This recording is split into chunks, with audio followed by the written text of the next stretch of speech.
Classic. My guest is asking if this is a phishing attempt. It is. Also, did I start this early? I did. Also, do I care? A little. A little bit. Click the link, Matt. Oh, he'll never see this.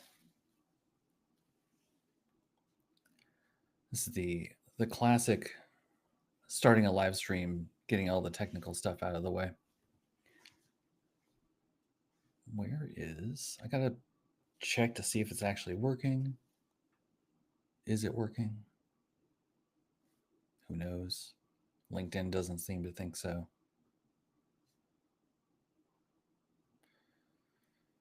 Am I live now? View in live control room.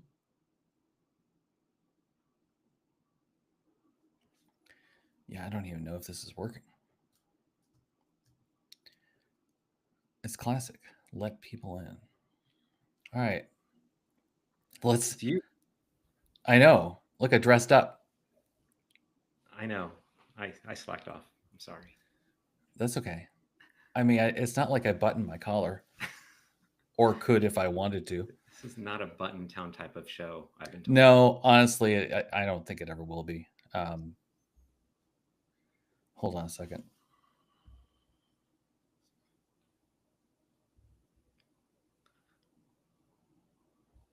I'm much Why taller isn't... than you. How much taller?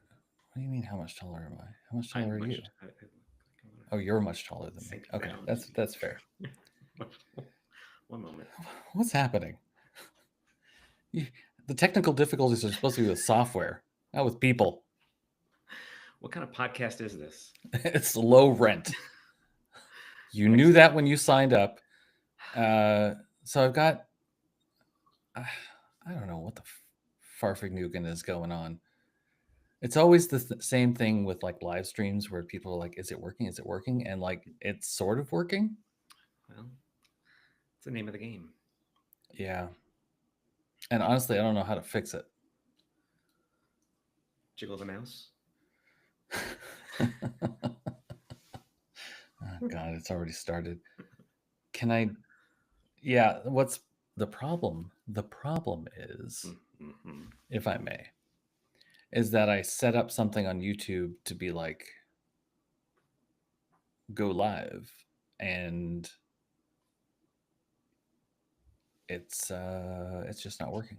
So there's 2 live events. So I think I just have to delete one of them. Okay. Buy one, get one free matinee special. Dunna how I do that. But it's going to take a moment. And this is the fun. Oh my God. Software just... You know, one of these days...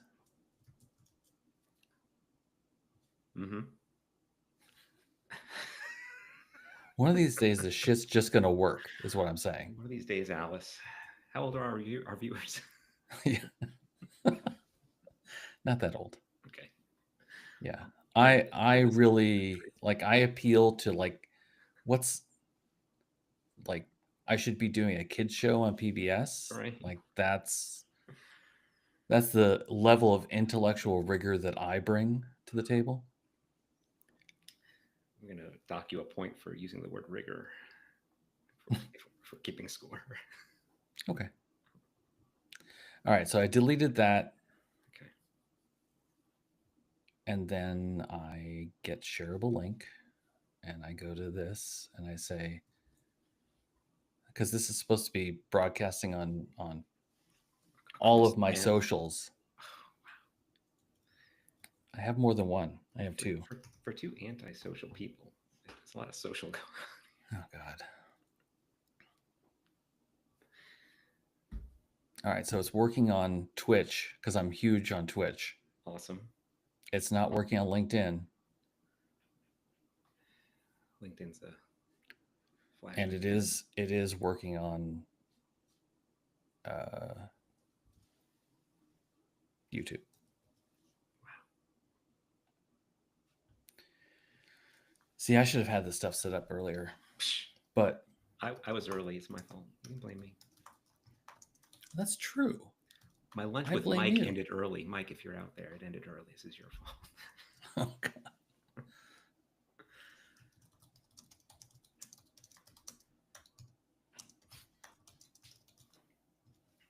All right, so I'll grab that, copy it, paste it, print it. That's how the internet works? Yeah. Save, push, pull. And by we, I mean me and at Matt Petrie Hansen. Warag. There we go. Post. Great. Works. Let's go. That's enough of that crap. Awesome. Let's just wait for the viewers to roll in. The viewer. Sorry. All right, here we go. So you asked if it's too early to start drinking. There we go. Oh, It's from the distillery that we went to. I'm I haven't opened it. Really? Yeah. Wow. All this time. When did we go? nostalgia. 2018? I was going to ask what year that was. Was it I think 2018 when we were there? 2018. Yeah. Wow. Hold on. Oh boy. Oh, there we go. Wow. Whew. What a moment. What are you having? I'm having a I don't have the Hold bottle on. with me. It's a Jameson blend. It's a Let me mute for this. one of the Jamesons. I forget which one. Sorry, I can't remember. I'm already drunk.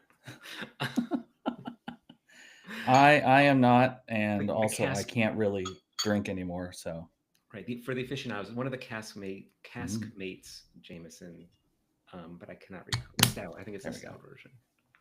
That's what I grabbed. All right. Well, also, Yeah.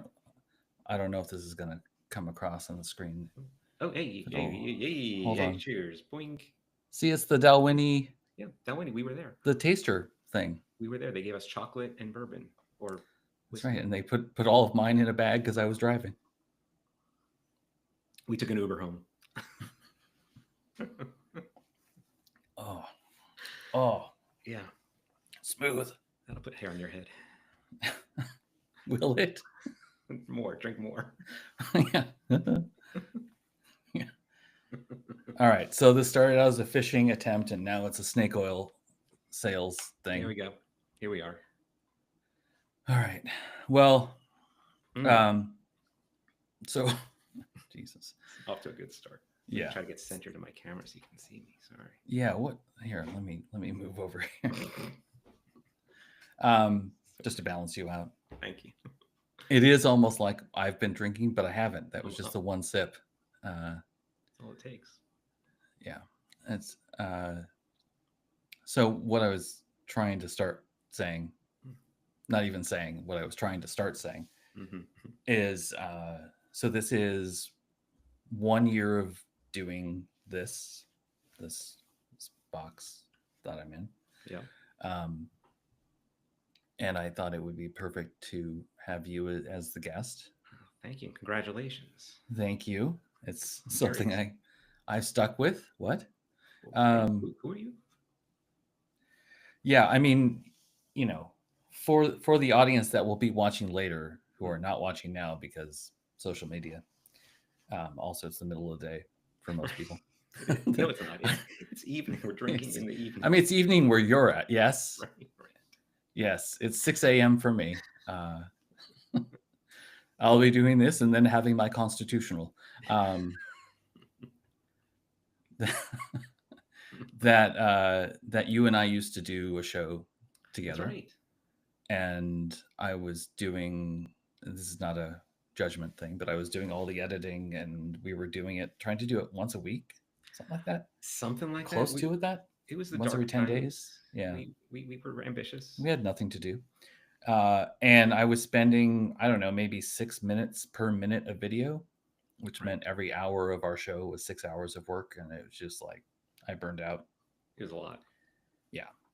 So I heard it was a lot. Link not in the description below.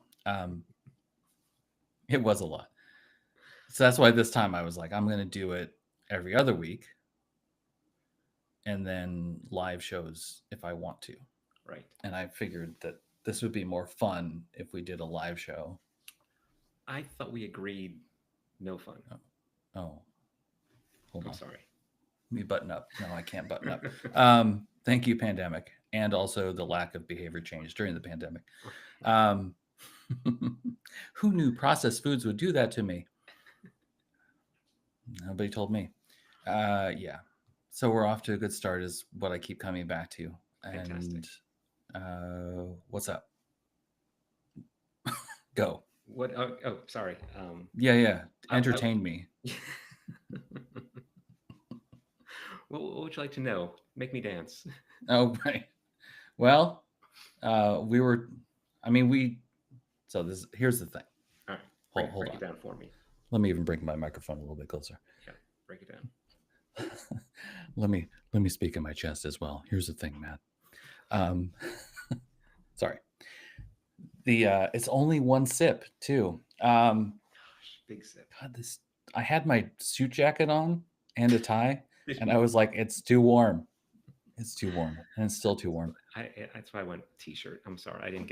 No, you're right. Like, I don't know how people in truly hot summer, like in Japan, like wander around with suits on. Like, I don't get it. So here's the thing. One of the things that I've really tried to engender, if you will, within this show, whatever it is as not cinema verite, but I don't really want to have like a welcome to the podcast. Let me tell you a bit about my guest. And hey, guest, welcome. Let's talk about the thing that we've prepared remarks on. We've not prepared. I want to be absolutely clear. Yeah. Just in case anybody watching in the future, absolutely not watching now, had any doubts, we did not prepare. Not at all. No. Nor would we. Like, we were, you know what? It's funny that you mentioned that, because I remember one time when we were doing our show that we did prepare. Yeah, it was the worst show and I think it was the worst show ever. It was absolutely the worst show ever. Yep. Rehearsed. Yes. And now I will refer to the next paragraph that we talked about and agreed to talk about. The canned laughter was completely out of place. Yeah, that's on me. Yeah, I figured we needed something to lighten it up, but like the same laughs, exactly the same length. That's not how people laugh. So yeah, so this can really be whatever we want it to be, although we did talk about a thing to talk about. Yeah. Now, I think if there's one thing about us, sorry, that we better take another drink. We've always had the shared belief of no fun and no rehearsal. Yeah. So I think this podcast embodies our philosophy on life and work. Yeah. It's wing it. Wing it. It's go this direction. It's the Charles DeMar School of Podcasting. Kids, ask your parents. Right. If you haven't seen Better Off Dead, go. Yeah, stop watching this. Watch that. It's way funnier than this. Is that one in Bend still open? I actually heard video rental places are making a comeback. So. Oh, thank God. Yeah, I was hopeful. I still have my card just in case. Is this still valid? Shit, do I have mine somewhere? I don't think I do. No. Mostly because we had it wasn't Blockbuster that we went to. Like, we went to it sometimes, but we had another, like a local one that we would go to in the Northway Mall. In the Anchorage version. In the Anchorage version, yeah. It was really near Big Al's Pizza, who did copyright infringement on the B-52 song. What's that song? Oh, they had a lot. I don't remember, because all I can remember is the Big Al's jingle. I mean, Rock Lobster. Rock Lobster. That's what it All was. right.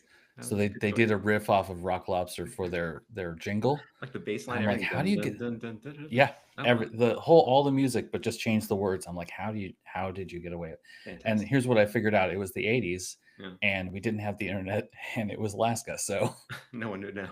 no one knew. It's a Yeah, far leap from Athens, Georgia. yeah. I'm pretty sure B-52 had no clue. Whichever one of them in the group was B-52. Right. They were all B-52s. Plural or possessive. I get it. I know. get Let's look it up. Yeah. Classic. Jesus. Skip. If I have the ability later, I'll just skip to the content. I was gonna say, have we started yet? I get that question a lot on the show because I hit record before the guests join. Right. And then I cut off the part where I'm just staring at the camera waiting for them. Yes, this is the conversation. This is it. Let's go. Regale me. What was all right? So the thing we agreed to talk about.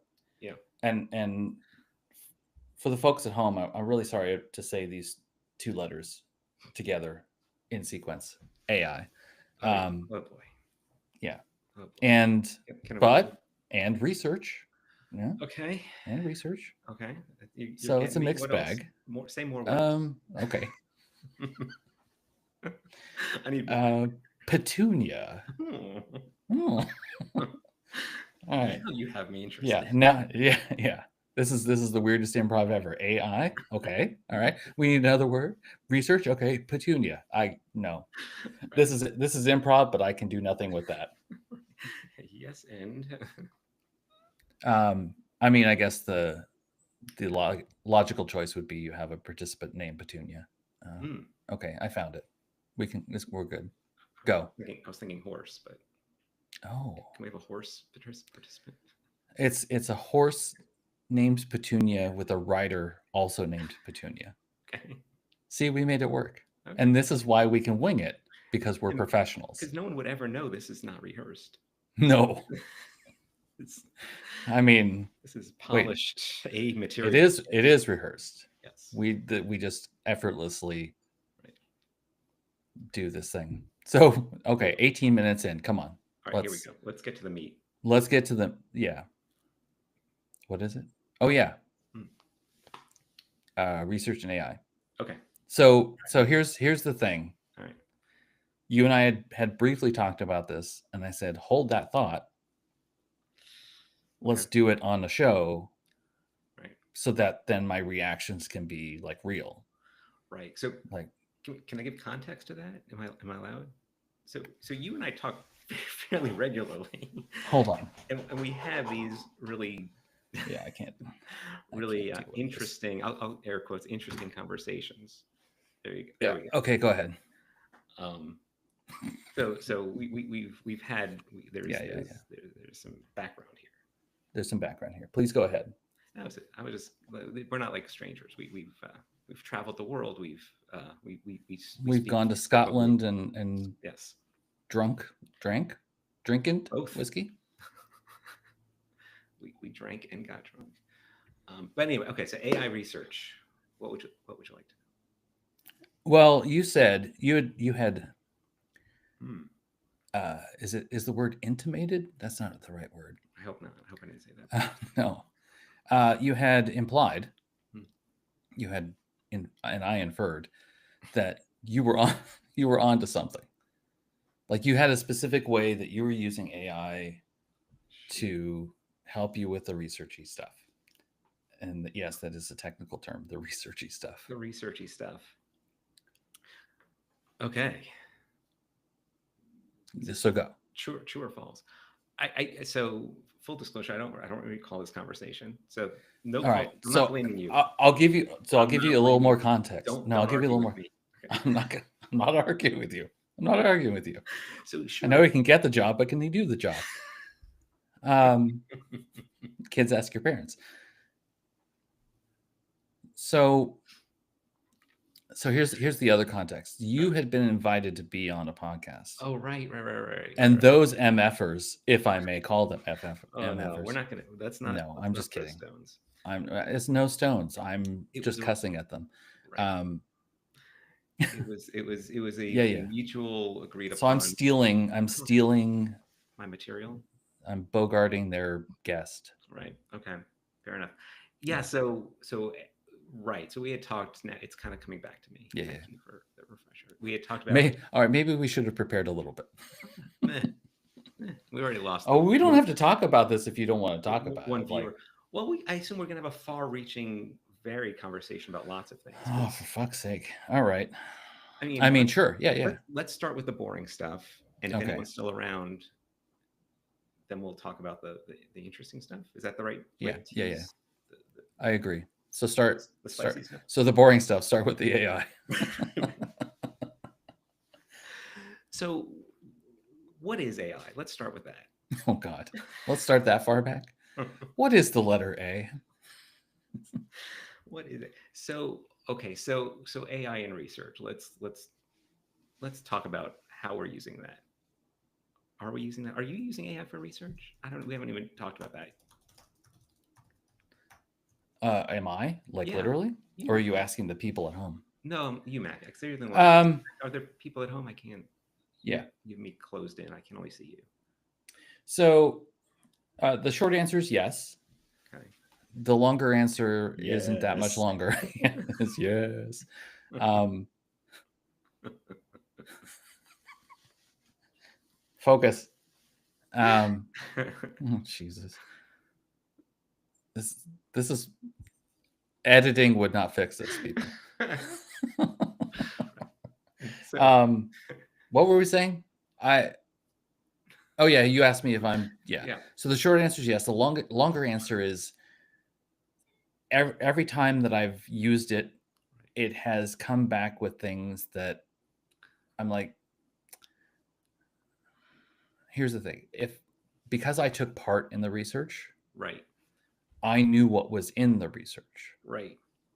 And so it would come back with things that I knew did not happen, Right. or, a lens on something that I'm like, yeah, but I don't feel like that's really what they were getting at. And so every time that I've used it, I haven't found it very valuable. Fair. So, So, but yeah. you have. Well, I've been dabbling a little bit more in various, I guess, contexts. So there's tools. I know we don't like to talk about tools because tools of today will be replaced by something in a few months. But if you're a researcher, you probably know the tools I'm referring to. There's digital repositories. There's I don't even know what you would call it, so I'll just call it Miro, or those types of tools where you're doing stickies and it does synthesis, or it can do the AI can do affinity mapping and grouping and tagging and stuff like that. Those tools are out there. They're pushing them. The salespeople are pushing them. I've been playing with them. From that context, they're not awful. They're not terrible. They do a great summary, like an initial summary. But like you were saying, Matthew, when you're doing the research, I guess this is a benefit of being the facilitator. So I was doing some research, let's say 2 weeks ago.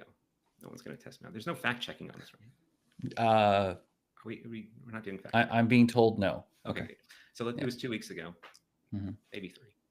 No, but I was asking one of these things. Do a summary of these interviews, and provide me some quotes, some interesting quotes or something like that, as far as you know. Yeah. And it would annotate them. Oh, this nugget came from this participant. And I know they didn't say that because I was there. And so, I clicked on the annotation and it links to the transcript or the recording. And sure as shit, it was not that person. But if I wasn't the person doing the interviewing and I wasn't that connected to the data, I could have likely just been tricked by that hallucination or whatever you want to call it. So, but because I was the facilitator, I could read and say, oh, that was an interesting quote. It wasn't attributed to that person. Right. Yeah. Yeah. So it's like this halfway point, at least, now, they're always getting better. I'll give them credit. They're doing really cool stuff that 5 years ago we didn't think would be possible or whatever. But you have to keep your eye on it. I mean, that's the trick, right? You can't just blindly take it and say, oh, this is what happened. And that's the fear, right? Because as we get into a world where research is, I'll say the D word, democratized or shared amongst teams with one person, hopefully a human, doing the facilitation, then other people are coming in and doing analysis on it.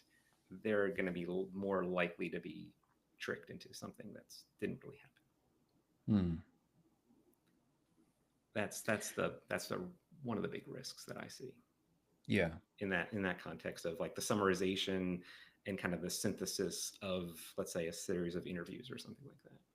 Yeah. The guts of it is pretty good, as far as summary. Not that it's hitting every note that was said, but you read a summary like, yeah, that's kind of how it went. That's what they said. These are some things they were happy about. These are things they were mad about, or whatever. Suggestions. It does a pretty darn good job. Yeah. Yeah, I think that's the thing, is like we're still, and I imagine even as it gets better, even if it is completely accurate for a while, we're still in a space where we'll want to go back to the people who did the research to say, is this true? Right. And not just because, hey, it's this LLM is trained on our data. Great. Right. We can trust it because it's our data. Right. Like, I was talking to someone, let's say 2 weeks ago about this. 2 weeks ago from when you're viewing this, dear viewer, right. not from when recording. So right, exactly. Thank you.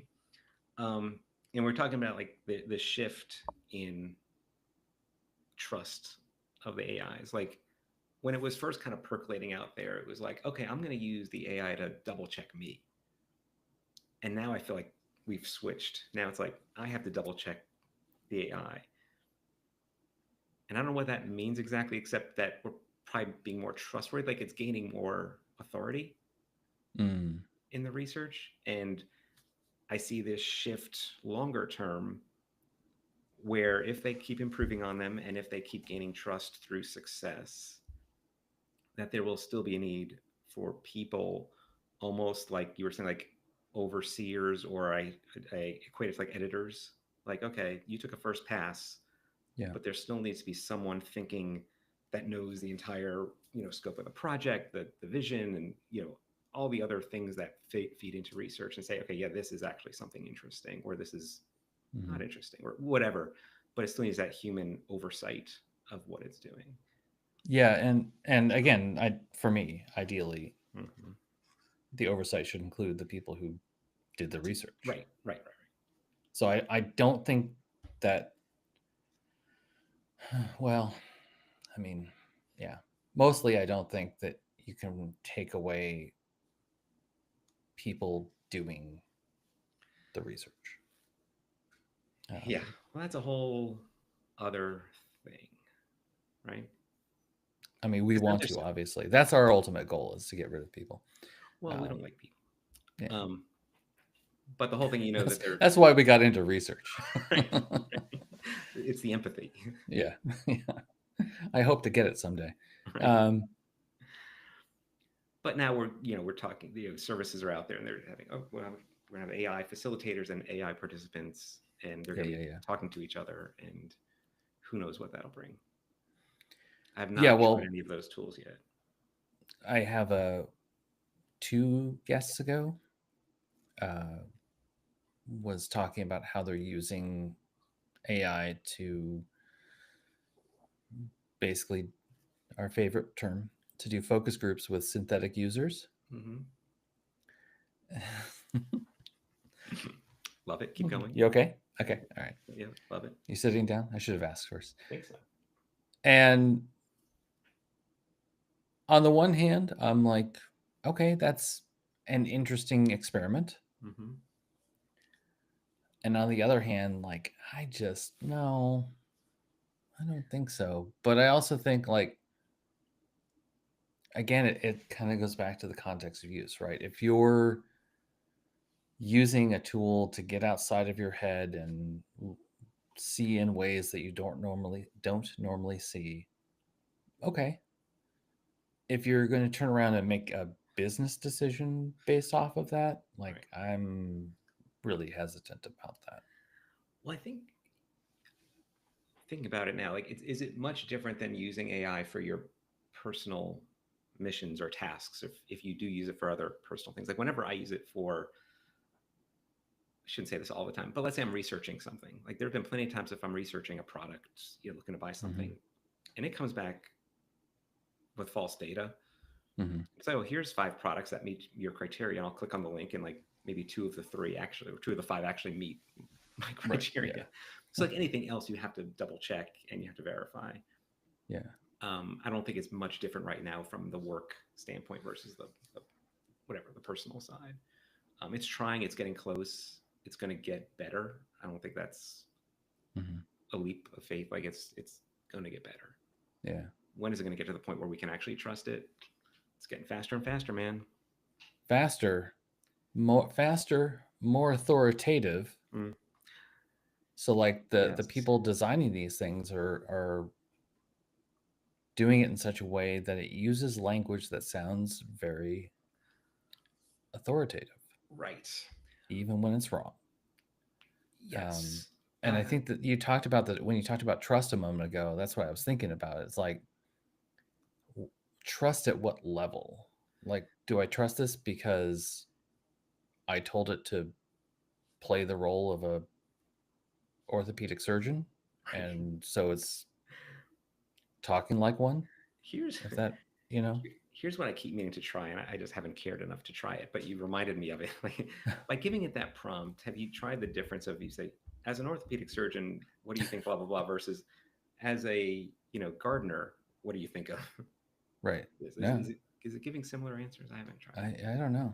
Yeah. But I did read actually just today because I was studying for this. Not really, but Oh, you I guess one of prepared, the big bastard. the big the big AI guys that everyone talks about and kind of has become the de facto go-to. They just released a big upgrade 2 days ago, I think, or maybe it was yesterday, and a lot of people are talking about it. And one of the things that apparently they've done is they've made it more authoritative. So this article I was reading was saying, in the past they got dinged because they were, being too like hemming and hawing on recommendations. It's like, and here's the pros and cons, but you make the decision. But we're not Right. really going to be, give you a clear directive. Where now they've pushed the needle more towards authoritative and being more directive and saying, this is a clear, better, whatever option what you're comparing. So they're, again, whether the data is better or not, I don't know. But to your point, the language, they're trying to make it more clear, more authoritative. Authoritative. Yeah. Yeah. Bastards. Which is again what I worry about, because I know people, believe it or not, I know, I know, but I'll say we in this. Sure. We are always looking for opportunities to do something faster, to get to an answer quicker. Yes. And again, this I always am going back to this, like, yes, this stuff is getting faster, it's getting more authoritative, and that to me is a risk factor, because it will make, and I'm always throwing product management under the bus. They can take it. It's where they belong. That's where they belong. Kidding. Well, maybe not belong, but Not all of them. not all of them. Just Gary. Um, you know who you are. That somebody's going to use these tools to ask a question like, what segment of the market am I missing with our offering? Gardeners. Really? Okay. Well, let's spin up a project and make a gardening version of this because our data says so. Right. And the better ones out there will pause for a moment and say, well, actually, let's have a conversation about, should we even do this? But if anybody who has ever had a, you know, I'll just say a boss, a leader, whatever, who makes decisions based off of whims, and it's not a small number of business leaders that fit that description. Right. You all of a sudden have to do these projects that everyone knows doesn't make any sense at all, but you've got to deliver on it. And I feel like we're just going to do that faster now. Right. And And I don't know. I'm glad Some you might mentioned. argue that's okay, but I feel like we have a slide in a deck somewhere about this. I think we do. But now I was going to say the exact same thing. We've all worked for someone who came in the morning at work like, I had a dream last night. I had an idea. Yeah. Yeah. And I was going to say it's no different. In fact, maybe it's better because it's not personal. Like it's not the boss thinking they came up with this amazing idea versus the AI suggested it. So maybe there'd be more wiggle room to refute it with research or something. I don't know, but it seems very similar in the dynamic of someone is giving you somewhat blind, right? Yeah, strategic direction, and you either follow the path, or if you're lucky and you work for a healthy organization, you go and validate it and say, oh, is this really something that people want? Is it really money to be made? Whatever the goals are. Yeah. So again, like I'm still like, I know I'm biased, and I think we have slides on biases, but but hire more researchers. That's really what we're after right here, right? Yeah. More of our friends. Really? And we want more people to be hiring researchers. We're objective. We're fun. We get the job done. Yes. Yeah. We drink after 6 p.m. Which it currently is in both of our time zones. Right. Absolutely. Yeah. 100%. Jeopardy's starting. I hear the music. Yeah. Gotta go. Oh, this is a rerun. Okay. Damn summer. Yeah. So do you have an example that you can share of, tell me about a time when, this is not an interview, but yeah, I was told there'd be no questions. Oh, right. Then please share a time when so I wrote this little article earlier this year. I guess maybe you're thinking of Matthew, about using AI for research without actually using real actual data. And I thought it was pretty cool. It actually helped me out. So I'll tell the story. So I had a project I was working on. I had a list of customer data. The research revolved around, if I remember the details, it's been a while, around like physical locations. So it was around like deliveries and stuff like that. And so we needed to understand, as we were segmenting our users that were our participants, what type of geography they were in. And through our conversations with the client and everything, we kind of broke it down by urban, suburban, and rural were the three we kind of just came up with. Classics. Classic. And we said, well, we don't have that data in our customer data because they didn't do that type of work, but we had their zip code. Like, all right, well, that's something. And these were people that we were actively talking to. We were doing moderated interviews with them. But we didn't want to just ask them because some people, don't know, or they might have a false sense of what type of geography they live in. Right. Oh, this is they're the experts, but they're probably wrong. Yeah, Anchorage. This is urban. Yeah. And so we didn't. It's urban for Alaska. I mean. Right. Yeah. And so we came up with just trying to figure out how we can segment these people objectively using public domain demographic information. And so I pumped a few. I took 10 zip codes, and I put into, at the time, it doesn't matter which one it was because it's not even being used anymore, one of the AIs, and I said segment these zip codes by urban density, I think, or population density. Maybe that was it, because that seemed to be a good representation of not just population, but density of population. And it did a great job. And spot checked them. Yep.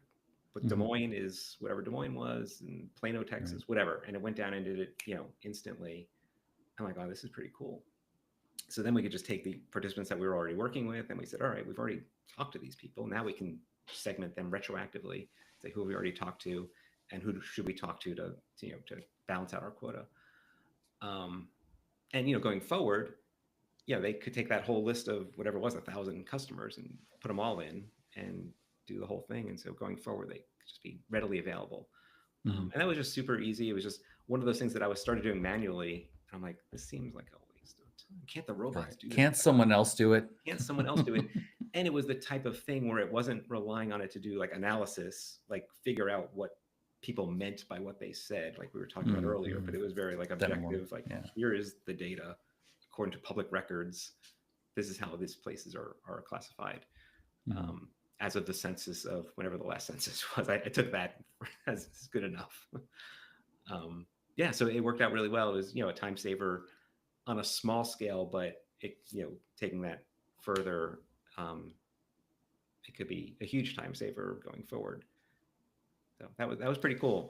That is cool. Actually. And I wasn't relying on a tool to do it, like a Miro or whatever. It was just something outside of the toolbox that normal researchers are playing in. All right, so there's an example. Bravo. Thank you. Canned clapping. Appreciate it. What about, and I know, again, like talking about tools, talking about deliverables, but I'm going to use those as sort of placeholders for activities. What are some other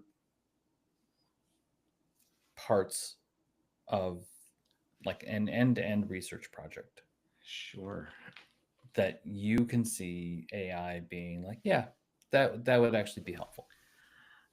So I think there's a lot, to be honest. Like, again, as a kind of gut check, like even to the point of and again, depending on your level of experience and confidence and maturity in your UX research, critical thinking skills, things, I think it's a great way to get ideas. You can put in very basic prompts from, I want to understand how people shop for sneakers, whatever. Make me a research plan. Within these parameters, maybe put a little scope in there, maybe not, and it'll pump out something. Like it'll give you a skeleton of research methods, of how to recruit. Like I've tried that just to play around with it. Again, not that I'm going to copy paste it and present it to a client, or follow it, but it's like, okay, here's something where if you don't know on your own, or you just want some ideas to brainstorm against, why not? I mean, it's as good as talking to another person who may or may not have the same level of experience as you do. Right. So even like from the foundational aspect, why not? It's there. And I've shared that with other people where there might not be researchers, but they're like more product people, and they're trying to do research or trying to get around their head wrapped around research. So making general research project plans right from there. And then you kind of, zoom in as you get along that path of, oh, now I need a discussion guide. What would a discussion look? Here are my goals. Don't know your goals? Help me think of goals. What could be some goals to understand how people shop for sneakers? We always like to use tacos. Why don't we use a taco example? Forget the sneakers stuff. Open my taco shack. Right. What are some business goals to understand if there's market demand for my taco shack, or how to satisfy my taco fans? So everything from writing a plan, writing a discussion guide, how to recruit people. I mean, there's a lot of good stuff in there if you don't know where to start on your own. So do you think, and this is a closed question, do you think, because it starts with the letter D or I, do you think there's more opportunity at the front end of a project than the back end? Opportunity. As far as maybe not opportunity, that's not the right word. All right. So here's forget that question. It's a dumb question. I'm going to make a statement. I think, based off of what you just said, that using some of these tools at the start of a project makes a lot more sense than once you get into the analysis phase. Like the level to which you're going to leverage what it comes up with. And so that's my statement, that you can say, Matthew, happy anniversary. Of course, you're right. Shut this place down. See, I was going to say that there's less risk up front, but then I'm not even sure if that's true. Yeah, I'm not sure that that's true either. But like, I feel like I guess what I go back to is it's the start of the project. You have more wiggle room to be wrong than and more time to recover than if True. things go horribly, horribly wrong. Well, and And I think maybe there's never a horribly wrong in research, because the worst thing that happens is you get inconclusive. You have well, to the do worst more thing research. is you get bad research and you think it's good Well, research. that's okay, yeah. But we wouldn't do that, so that's why I mean, not that one time, I but always put that into the prompt is make sure this is good research. oh, Go hold from on. there. I'm gonna Um, write that down. AI, write that down. Yeah. I think, gosh, it's a good question because I think a lot of it is like that upfront stuff is like that blank page syndrome. Like some people just don't know where to begin. Yeah, I have that sometimes. I'll sit there and I'll be like, I know the context of this project. I know Right. what the client is trying to do, and I'm just like, Right. what are we trying? So you kind What? of just need something to look at and be Yeah, like, even if it's this isn't right, like, oh, this is giving me an idea, not this, but yeah. this, or I'm going to tweak it because it's not exactly what I need. So I think there, and the same thing with a discussion guide. I know some people who don't have a vast library of templates to pull from. Like, wow, how do I write a discussion guide? Where do I even start? How do I structure it? Yeah. The AIs can do a pretty good job giving you a basic, again, skeleton structure of a discussion guide um, that then you can modify, fill in the gaps, edit, delete, add. Um, so it gets you over that initial hump of starting. Um, Again, when we talk about the end game of like synthesis, that's where it gets tricky, where it's super can be really helpful on the time aspect. If you've done Mm. 20 interviews, by the Yeah, time you yeah. get to Yeah. 20, you've forgotten one and two. Well, not me. All right, me. Um, Those are the only ones I can remember. so, Everything else is a blur. so coming up with summaries, even just to jog your memory, like, oh yeah, that Yeah. lady said she had that story and blah blah blah. So it is a good memory jog tool. Yeah, yeah. But again, you still want to go back. You and I are dogmatic about immediately after an interview going back through it and tagging and note taking. Not Yeah. everyone does that. We do that because we practice what we Because we know better. we, Yeah, we know that if we don't do it, we're screwed right. later. But if you forgot to Yeah, do it for some, there's a yeah, hurricane or something, you sure. you Well, yeah, you which might has not happened. Which has happened. you Yeah. might not do it. Um, so I didn't answer your question. I don't have an answer directly for your question. It's a very I good think question. you answered it. I mean, Okay. you provided a perspective, which is All right. as good as an answer. Um, so here's the other question: Yes. If let's say you're leading a team of researchers, Hmm. or just one, but like a team of one to many. Okay. Okay. I don't know. I know you've just got one person on your team, so It's just me. Yeah. well, you got somebody new I recently. know. I was kidding. Go Yeah. ahead. Okay. Oh wait, that person's already gone. Okay. Well, Shh. shh. They don't know. They do now because they're a pro subscriber. Um, Right. uh, Here's what I'm wondering: Hmm. the more people use these tools, every time we use them, it is a missed opportunity to go talk to a person. Not that you always have that available to you. Right. Are you saying That's in my the prompt. is that Go AI, yeah. because we're both AI. Yeah. Are you saying in lieu of doing any sort of customer or participant research, or No, no, no, this no, is no, no, only no. part of the I research? mean, this is like the employees, the collaborators on the project. Gotcha. Like you could go talk to somebody Right. about this stuff. Right. Like you say, hey, I'm having trouble.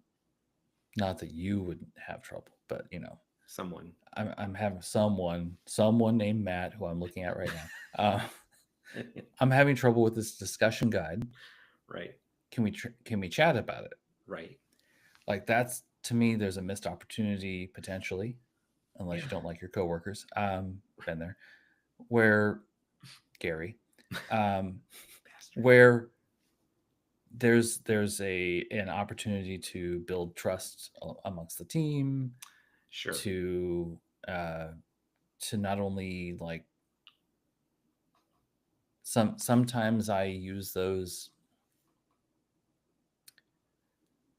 a secondary uh, affect whatever, uh, is that I can use these as like teaching moments too, to Mm-hmm. be like, hey, I'm having trouble with this, can you sit with me and we can work through it together. But it has that knock-on effect of helping them hopefully get better at doing it too. Right. Right. Right. Right. And now if we're all just like, you know, we had started with the open office, then everyone put noise canceling headphones on and talked to each other on Slack, Right.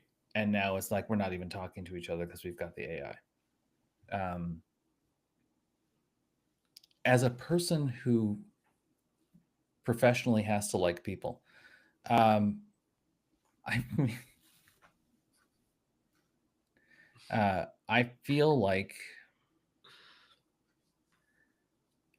I feel like there are missed opportunities there. I feel like there's like, especially if you're a manager, you're managing people, Mm-hmm.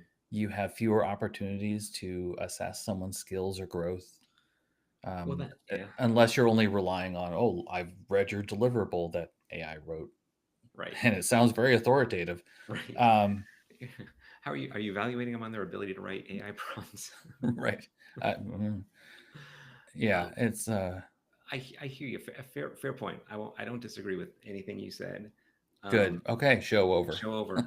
We're done. See you next week. Yeah. Um, I think that there are ways to interject that human element, even if you're using AI. At least I hope so. I'm trying various ways to do it where you're still reviewing, you're still discussing as a group, as a team, Mhm. whether just the UX, the research people, or the larger people involved on the project, of like, hey, are these the questions that we think are really going to get what we're looking for? So whether it started with an AI, whether it started with someone just you know rambling on a in a Word document, there's still Yeah. opportunities to discuss and collaborate and do that training, sharing kind of stuff. Um, Yeah. so not the same, but at least it's giving people. I like in the sense it's giving people that don't have that foundational knowledge or experience a leg up to get started quicker, and hopefully they will learn Wait, over time. You know, say that again. I don't remember what I said. Play it back. Shit. Uh, Where it gives them a fucking chance, the confidence to get going on their own, that. Okay. and then over time hopefully they will learn to do it by themselves where they don't have to be reliant, because maybe AI helped them on their first couple, and then they got feedback, so, oh, these are great, but here's some areas where you can do, maybe make these a little bit better or tighten it up the goals or whatever it might Mhm. be.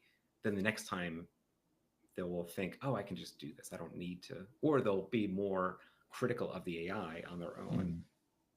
and say, oh, AI, you're dumb, you didn't provide good research goals or whatever. um, so there, I think there is a element of training that can happen. Yeah. That's my theory. Yeah. I think that that's my, as I was telling you this, I was imagining the there's these posts that go around social media every once in a while where it's like an entire history of this technology is going to ruin our social fabric. Mm-hmm. Um, Right, like the and radio. so I get, yeah, so I get that I'm having that perspective a bit, Mm-hmm. but Mm-hmm. I think that what I am have seen anecdotally, just a couple of examples at a couple different companies where research has been downsized because they have AI, Yes, yes, yes. and now but they still have the same workload. So realistically, logistically, many other adverbs, um,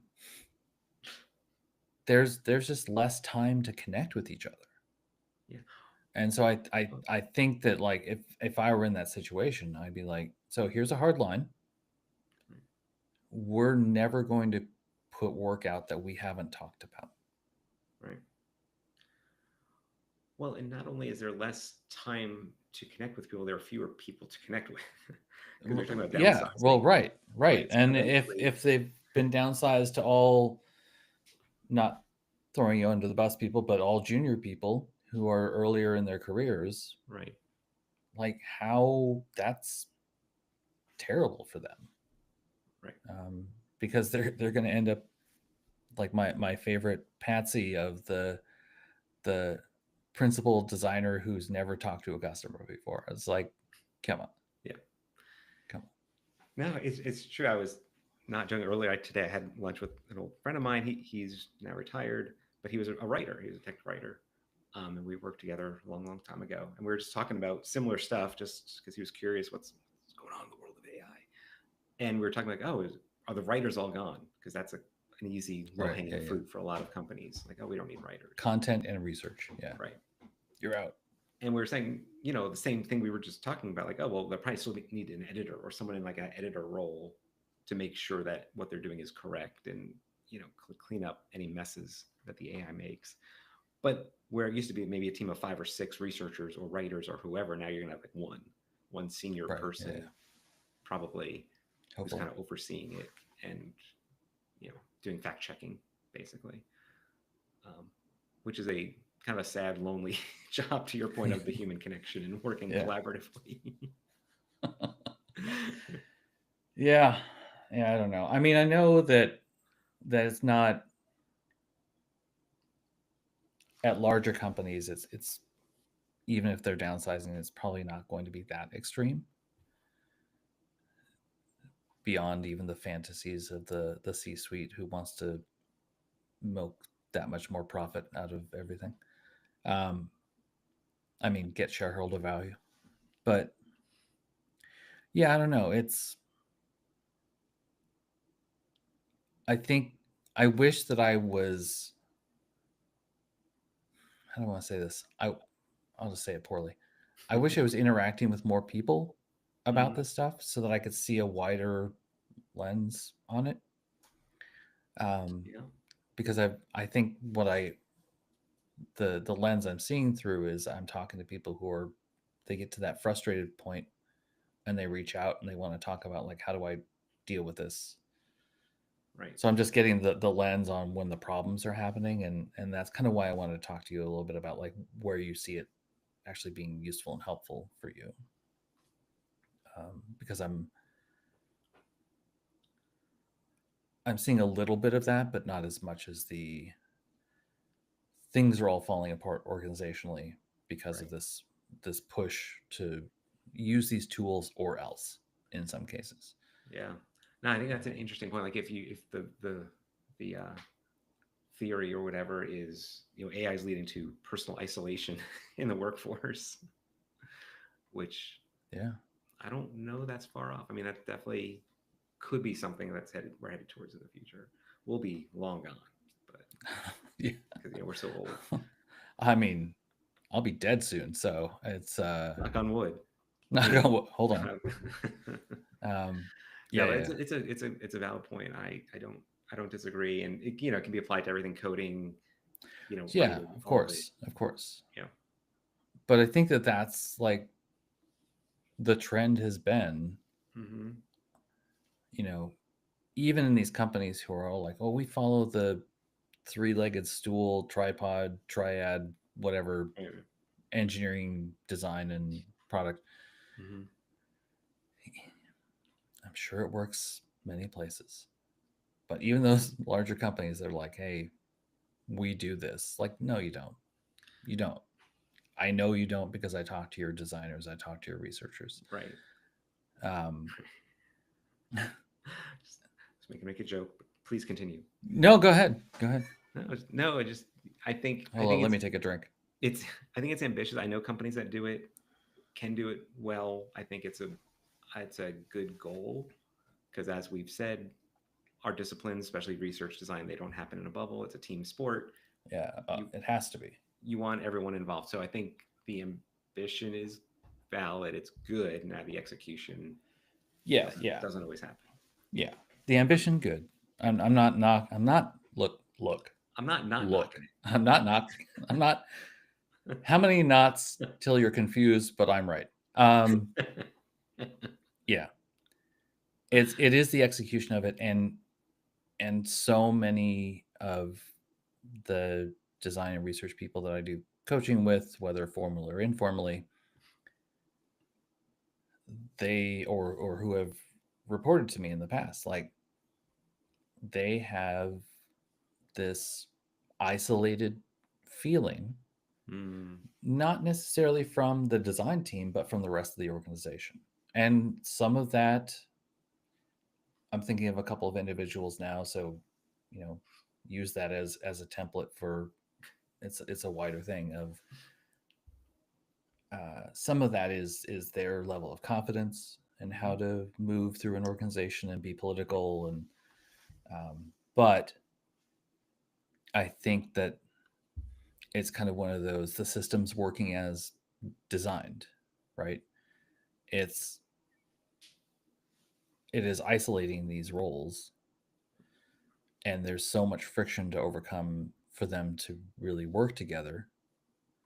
Even when, like I worked in a startup many years ago, open office, we do lots of collaboration, but it was headphones on all day. And when I went to someone's desk to ask them a question, it was almost always like, okay, what? And then maybe that's me. I I didn't know want to say it. I thought it. well, I wasn't yeah. going to say it, but thank you for opening the door. Yeah, I need to take another drink.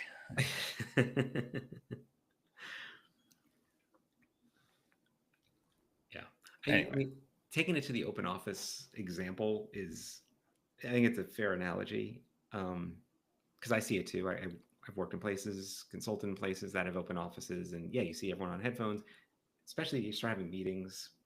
Yeah. We're sitting next to each other, we're in different meetings, and the overlap in noise. It's difficult. So people go to the headphones. I mean, we get in a whole nother topic of how to make open office environments work successfully. Yeah. I don't just let people work at home. Just work at home and jump on Zoom or whatever when you're bored. But yeah, I've talked to people who actually their work. Did we do this when we were at Engine, where it was almost like you keep a running channel, not Slack, but like a video channel. Yeah, we did that at Engine. And so you can kind of always just be heads down, but then look up and you see people, you see your friends, your colleagues, and you can ask questions or BS about lunch or whatever. So that was like the remote open office, right? Yeah, type of experiment, which was kind of fun. It was fun, and I wonder. Not I wonder. I think it would have been a lot more useful even if there was a concept of breakout rooms back then, because we didn't have that. Right. So if you wanted to like talk to somebody, you had to jump off completely, right, and get back on a separate one. Right. But if we had the breakout rooms, we could have just like, yeah, or just have a conversation, let other people have to deal with it. Right, and just you can turn down their volume. Yeah. Oh, Matthew's going on again. Yeah. Whatever that usability thing is. Who cares? What are they doing over there, those UX guys? Yeah, that's right. I forgot about that. I mean, that was what, 13 years ago, or 11 years ago, something like that. Thought it was even longer. Yeah. I started there 13 years ago. It's 2012. So can we wax poetic about Engine? What else do you want to talk about, Matthew? Yeah. Let's just talk about Engine.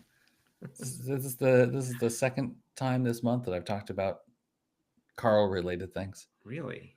Yeah. Only this time I can't put a picture of Carl up like I did in the last one. You can do it in post. No, I don't think you can edit the live stuff. I mean, I could redo it and edit it. Fortunately, I have a picture of him right here. Yeah. Do I? No. I've got a sticky note in the shape of a bear. Oh, we just share the crap that's on our desk. Yeah, yeah. It's gonna be fun for the We've folks reached that point. listening. Now Good night, everyone. it's our sponsor, a pen. Huh. And a fine pen. Thanks. Yeah, I don't know. That's it. We can stop talking. Whatever. All right. I mean, we've been talking for an hour. Seems Probably like a it. useful amount is maybe about 23 minutes, but I think that's where we can chop it up. What do you sure. This is live. It doesn't work like that. Damn it. If we had a delay and somebody editing, If then we're live, do we have any questions from the do we have any Yeah. viewers, first of all? Yeah. If there are viewers, are there questions? Zero viewers. All right. So Which take is the fine. pressure off. Can we start over? Yeah. I'll use more saucy language. If somebody shows up in the next 30 seconds, we do the whole thing over again. Right. Good show, everybody. Good show. All right. Yeah, no, there's a couple of engagement metrics that have happened on my social media posts. All right. About this, but yeah, nobody actually showed up. Right. So I think if we even do this again, yeah, it should probably be like early in the morning. All right. Well, you can do it tomorrow if you're free. Yeah. I feel like this is going to be like, and I'll be there, but you'll be like, "What's the weekend? Why would I show up?" I thought you were kidding. Yeah, I wasn't serious. All right. Hey, thanks for having me, Matthew. This was a blast. Yeah, well, Always.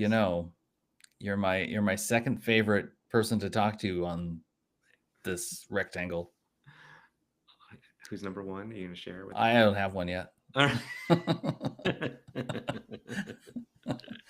And no, that does not make you the de facto number one. It's still number two. Keep me in my place. I That's need right. That. Awesome. Goddamn right. All right. Well, all right. Bye. Talk to you soon. Yeah. Okay. Bye. Yeah.